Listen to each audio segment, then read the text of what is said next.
Hey guys, Neo here, and today we're going to be talking a little bit about unlockable weapons and how Valve actually balances things.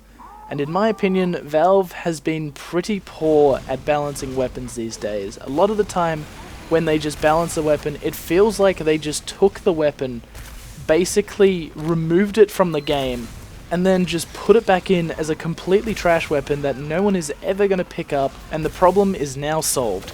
Great job, team.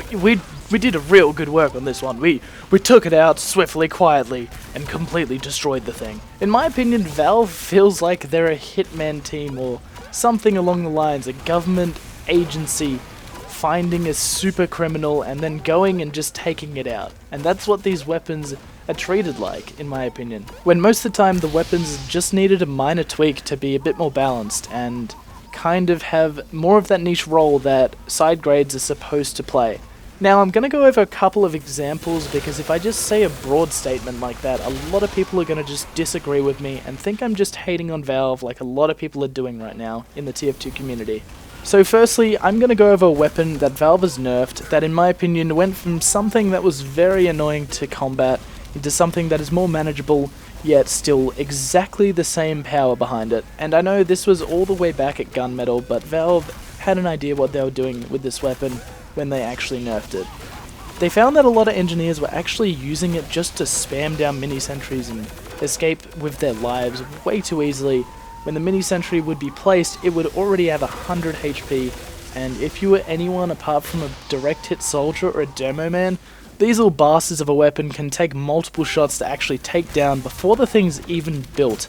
And with the nerf recently, they made it actually build a lot slower so you can take them out easier, and they will have less health when the engineer is building them up, which basically just made engineers place them in better positions and not just out in the open when they feel like, hey, I want to take fire away from me and put it onto this little thing I can build so I can run away with my life. And that, in my opinion, made the weapon a lot less brain dead and more of a tactical weapon to use and more fun for people to combat.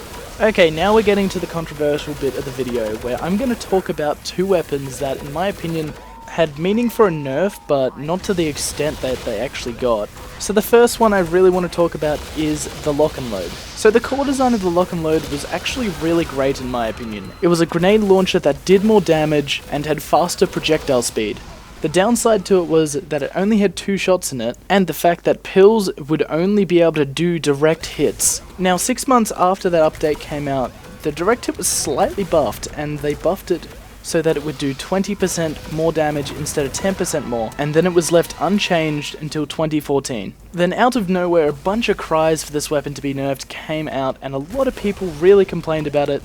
There were a lot of huge videos made on the weapon saying how OP it was and how unfair it was as a weapon. And basically the weapon had something wrong with it that all the grenade launchers had in Valve pubs, and that was damage spread. Now a few years ago, pills had a thing where they would have random damage spread, which a lot of the weapons in the game actually have, and for some reason pills also had them.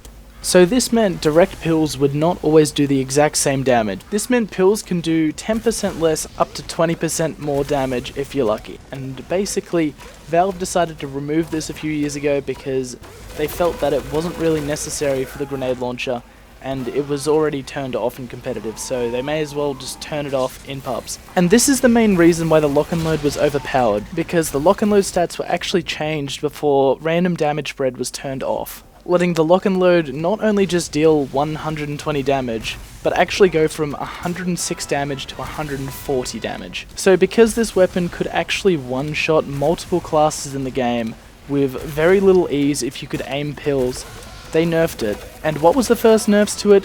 Oh yeah, they added a third bullet, and they made it so that it would always do less than 124 damage. Keep in mind, this was still when random damage spread was on, so this weapon still did a weird amount of damage, and actually the weapon ended up doing more damage than it should do according to the stats on the weapon. And at this stage, it felt like Valve actually buffed the weapon because it felt way stronger because it had a third shot, and it meant if light classes had taken absolutely any damage or had any weapons that lowered their health, like the Scout Sandman, they would still just get one shot by it.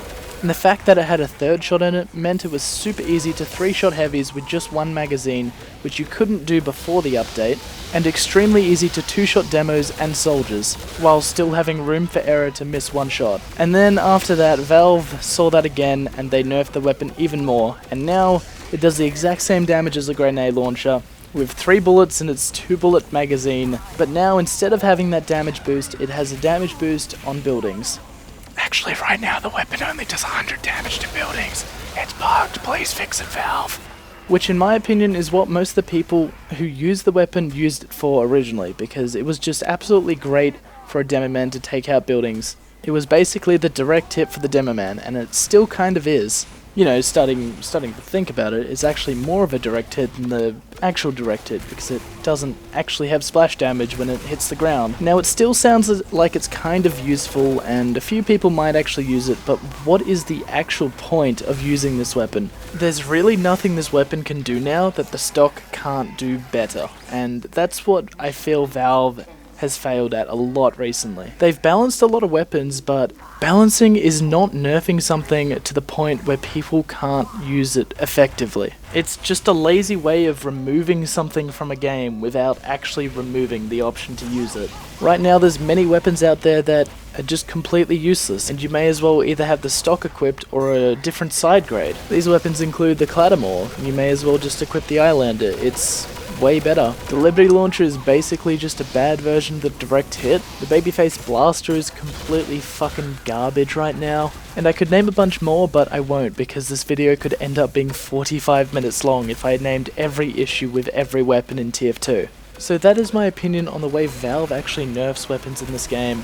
It feels like they don't do it with care, and they just do it to nerf it because people are complaining about it, and don't really think about the people who enjoy using the weapon and just wish the weapon was a bit more balanced. And the reason they can't remove the weapon is because it's already in the game and it's already in people's inventories, and a lot of the time some people have spent a little bit of money on the weapon because you can actually buy expensive versions of the weapon like Festives or even Australian variants with special parts and special killstreak kits on them.